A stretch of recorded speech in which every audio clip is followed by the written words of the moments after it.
بسم اللہ الرحمن الرحیم۔ شروع اللہ کے نام سے جو بڑا مہربان اور نہایت رحم کرنے والا ہے۔ نبی کریم صلی اللہ علیہ وسلم نے فرمایا ہے، گناہ کبیرہ اس صورت کے علاوہ کبھی بھی نہیں ہوتے۔ حضور پاک صلی اللہ علیہ وسلم کے پاس ایک بوڑھا شخص آیا، عرض کی، میں نے اپنی زندگی میں بہت سے گناہ کیے ہیں۔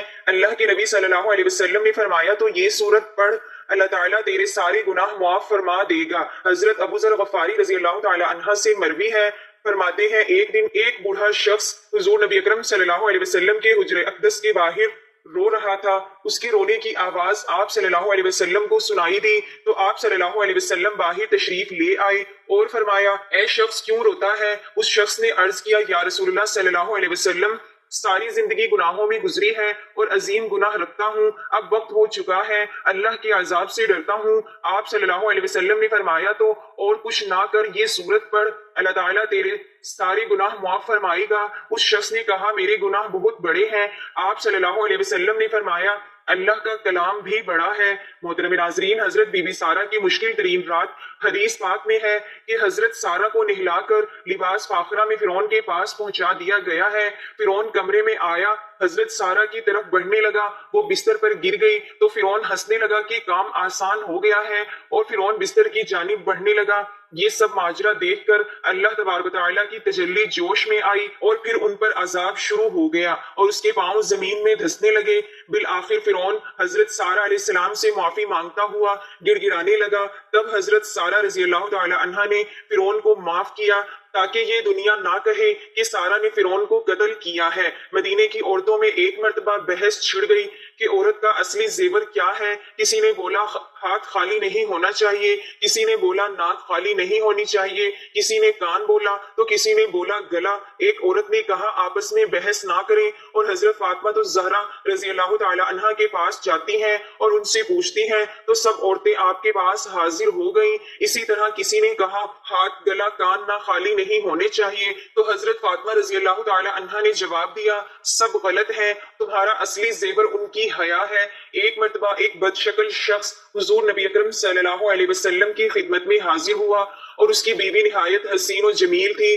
آپ صلی اللہ علیہ وسلم نے اس شخص سے پوچھا کہ تیری بیوی تیرے ساتھ کیا برتاؤ کرتی ہے؟ اس شخص نے کہا کہ میری بہت قدر کرتی ہے اور میری بلا اجازت گھر سے باہر نہیں نکلتی، اپنے حسن و جمال کا لحاظ نہیں کرتی بلکہ میری خدمت کا خیال کرتی ہے۔ یہ سن کر آپ صلی اللہ علیہ وسلم نے فرمایا، جا اور اس سے کہہ دے کہ وہ جنتی عورتوں میں سے ہے، کیونکہ باوجود حسن و جمال کے اپنے شوہر کی تابعداری کرتی ہے، اس کی بدصورتی پر نہیں جاتی۔ اس حدیث سے معلوم ہوا کہ شوہر کی خدمت کرنے سے عورت کو جنت حاصل ہوتی ہے، بالخصوص وہ عورت جو کہ حسن و جمال میں شوہر سے بڑھ کر ہے، مگر وہ اپنے حسن و جمال کے فخر کی بجائے اپنے شوہر کی خدمت پر فخر کرتی ہے۔ حضرت حارث رضی اللہ تعالی عنہ بیان کرتے ہیں کہ میرے والد نے کہا کہ رسول اللہ صلی اللہ علیہ وسلم نے فرمایا، میں نے ملک الموت کو ایک انصاری کے سرحانے بیٹھا ہوا دیکھا تو کہا کہ اے ملک الموت، میرے صحابی کے ساتھ نرمی کرنا، یہ مومن ہے۔ ملک الموت نے عرض کیا، آپ خوش رہیں، اپنی آنکھیں ٹھنڈی رکھیں، کیونکہ میں ہر مومن کے ساتھ نرمی کرنے والا ہوں۔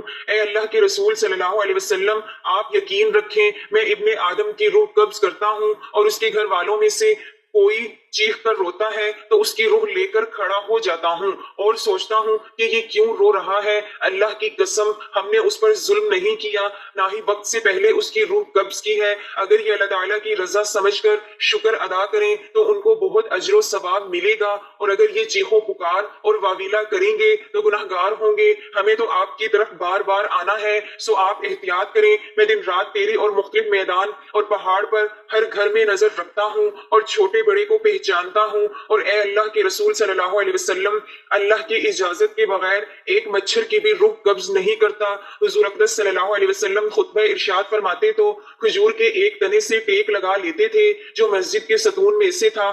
پھر جب حضور صلی اللہ علیہ وسلم کے ممبر بنا دیا گیا تو آپ اس پر جلوہ گر ہو گئے، تو جس تنے کے پاس آپ خطبہ پڑھتے تھے وہ رونے لگا، قریب تھا کہ وہ پھٹ جاتا۔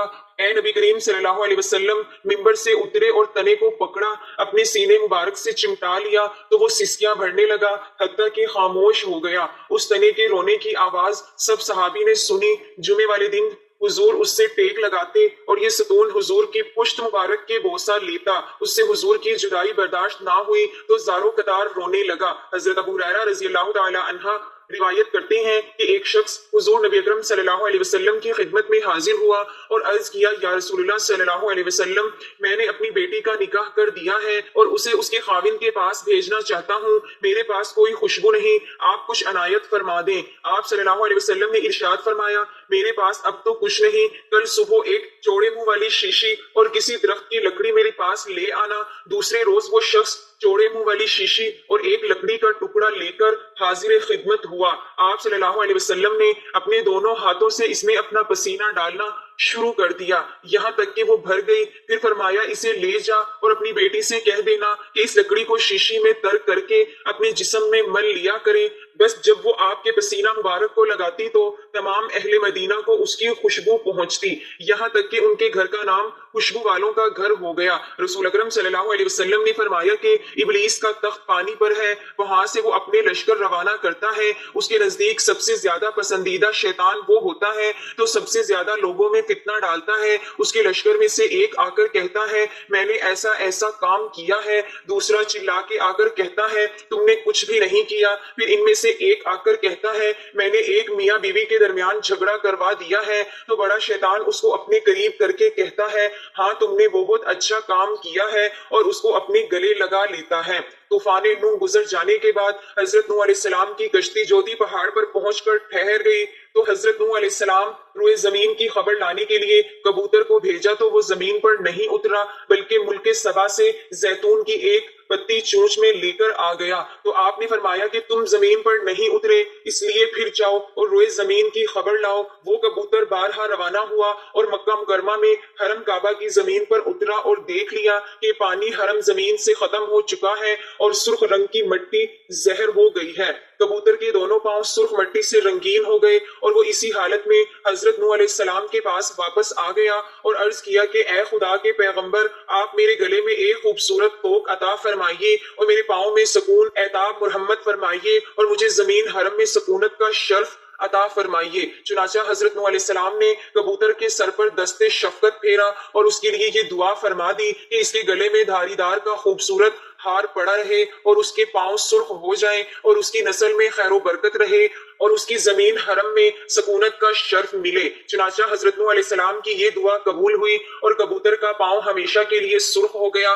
حافظ ابن کثیر اور حافظ ابن عساکر رحمت اللہ علیہ عبداللہ بن حذیفہ کا واقعہ بیان کرتے ہیں کہ آپ کو رومی کافروں نے قید کر لیا اور اپنے بادشاہ کے پاس پہنچا دیا۔ بادشاہ نے آپ سے کہا کہ تم نصرانی بن جاؤ، میں تمہیں اپنے راج پاٹ میں شریک کر لیتا ہوں اور اپنی شہزادی کو تمہارے نکاح میں بھی دے دیتا ہوں۔ عبداللہ بن نے جواب دیا، اگر تو مجھے اپنی بادشاہیت دے دو اور تمام عراق کا راج بھی مجھے سونپ دو اور یہ چاہے کہ میں ایک آنکھ جھپکنے کے برابر بھی اپنے دین محمد صلی اللہ علیہ وسلم سے پھر جاؤں تو یہ بھی ناممکن ہے۔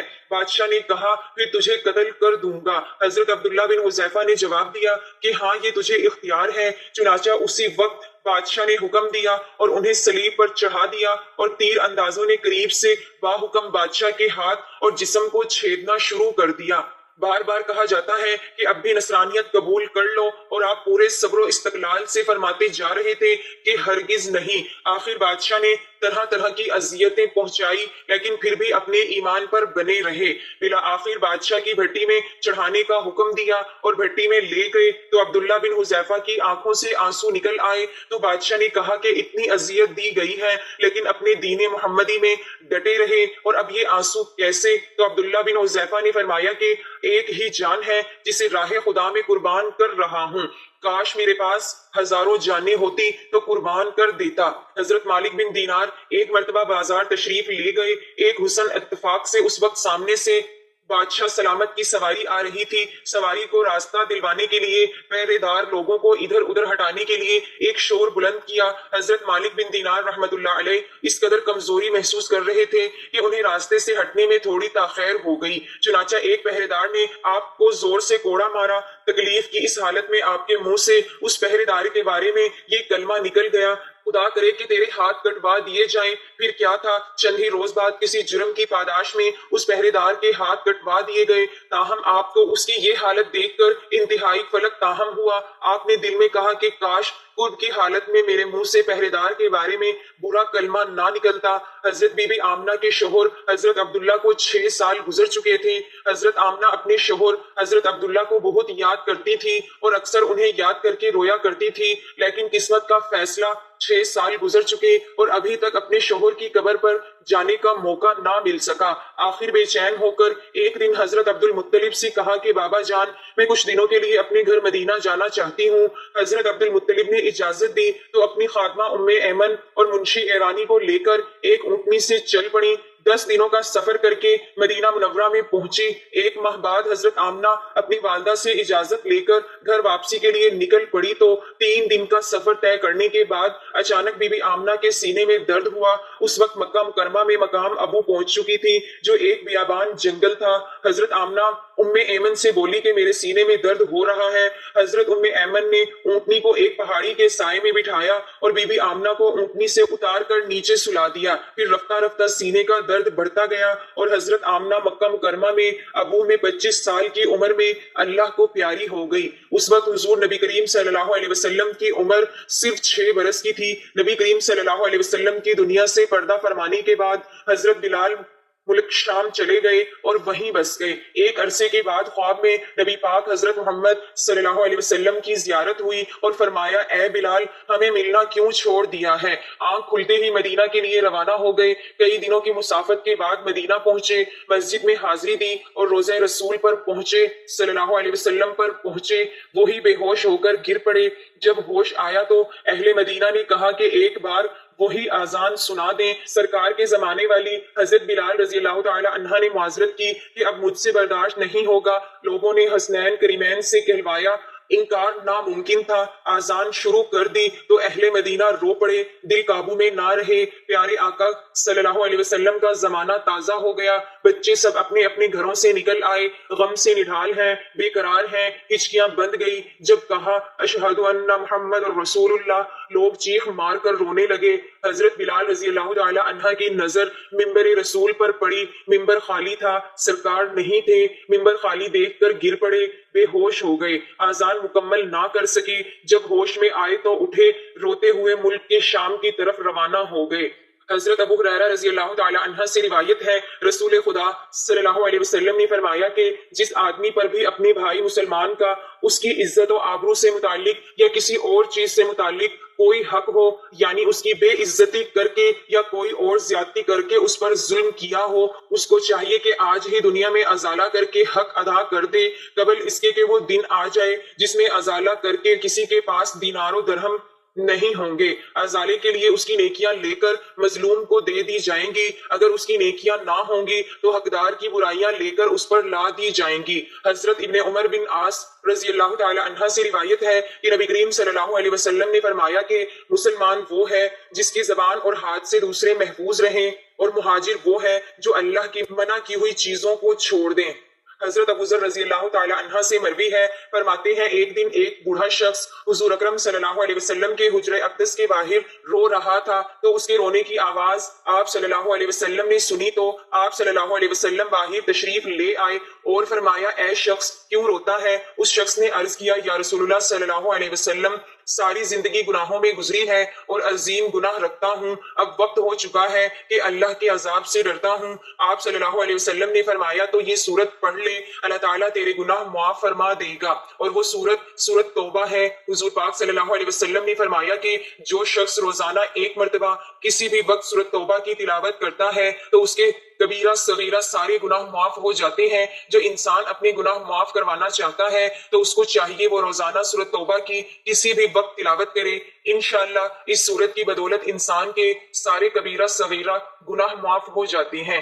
واضح رہے کہ فرائض و واجبات اور دیگر اعمال حسنہ سے صغیرہ گناہ خود بخود معاف ہو جاتے ہیں، البتہ کبیرہ گناہوں کی معافی کے لیے توبہ شرط ہے۔ پھر وہ گناہ کبیرہ جن کا تعلق حقوق العباد سے ہے وہ بندے کے معاف کرنے سے معاف ہوتے ہیں، جیسے کسی کا حق مارا ہوا ہو تو اس کو حق واپس کرے کہ صاحب حق سے اس کا حق معاف کروا لے۔ اگر ان دونوں میں سے کوئی ایک چیز بھی نہ پائی جائے تو حقوق العباد صرف توبہ سے معاف نہیں ہوتے، اور وہ دوسرے گناہ جن کا تعلق حقوق اللہ سے ہو، مثلا نماز کو وقت پر ادا نہیں کیا، بلا عذر کے روزہ چھوڑ دیا، اس گناہ کی توبہ کا طریقہ یہ ہے کہ ان کو لوٹایا جائے اور وقت پر ادا نہ کرنے پر سچے دل سے توبہ کرے۔ نیز توبہ کی قبولیت کی شرائط میں سے یہ ہے کہ دل سے اپنے کیے پر ندامت ہو، آئندہ نہ کرنے کا پختہ ارادہ ہو، اور اگر کسی کا کوئی حق ذمے میں لازم ہو تو اس کی ادائیگی یا معافی تلافی لازم ہے۔ محض توبہ کافی نہیں۔ حضرت خواجہ حسن بصری کے زمانے میں امام ابو عمر رحمۃ اللہ علیہ قرآن پڑھایا کرتے تھے۔ ایک مرتبہ ان کے پاس کوئی شخص قرآن پڑھنے آیا، آپ نے اس کو پڑھانے میں بخل و خیانت کا ارتکاب کیا، اس جرم میں اللہ تعالیٰ نے انہیں سارا کلام حکیم بھلا دیا۔ وہ روتے ہوئے خواجہ حسن بصری کے پاس گئے اور سارا معاملہ بیان کیا۔ خواجہ حسن بصری نے فرمایا، اے شخص تو حج کو روانہ ہو جا، کیونکہ آج کل حج کے ایام ہیں، اور جب تو حج سے فارغ ہو جائے تو مسجد خائف میں ایک بزرگ محراب میں بیٹھے ہوئے ملیں گے، وہ درود و وظائف میں مشغول ہوں گے۔ وہ جب تک اپنے معمولات سے فارغ نہ ہو جائیں تو ان سے بات نہ کرنا، جب وہ فارغ ہو جائیں تو تم اپنی حاجت بیان کرنا، ان کی دعا سے پھر تمہیں قرآن حکیم یاد ہو جائے گا۔ اب وہ عمر نے خواجہ حسن کے حکم کی تعمیل کی، حج ادا کیا، پھر مسجد خیف پہنچ گئے اور مسجد کے محراب میں ایک بزرگ کو دیکھا، بہت سارے لوگ اس کے ارد گرد بیٹھے ہوئے تھے۔ تھوڑی دیر بعد سفید پوش پاکیزہ لباس والا ایک شخص وہاں آیا، سب لوگ اس کے گرد بیٹھ گئے، کچھ دیر باتیں ہوئیں اور اتنے میں نماز کا وقت ہو گیا۔ سفید لباس والا شخص وہاں سے چلا گیا، دوسرے لوگ بھی چلے گئے۔ جب وہ بزرگ تنہا رہ گئے تو ابو عمر رحمۃ اللہ علیہ ان کے پاس پہنچے اور بعد ان سے اپنا سارا معاملہ بیان کیا، پھر دعا کی درخواست کی۔ ان بزرگ نے آسمان کی طرف دیکھا اور دعا فرمائی، ابھی انہوں نے دعا ختم نہ کی تھی اور دعا قبول ہو گئی۔ ابو عمر رحمۃ اللہ علیہ کو قرآن پاک یاد آ گیا۔ سبحان اللہ، اللہ رب العزت ہم تمام مسلمان بھائیوں کو قرآن پاک پڑھنے اور اس کو سمجھنے کی توفیق عطا فرمائے، آمین یا رب العالمین۔ جزاک اللہ۔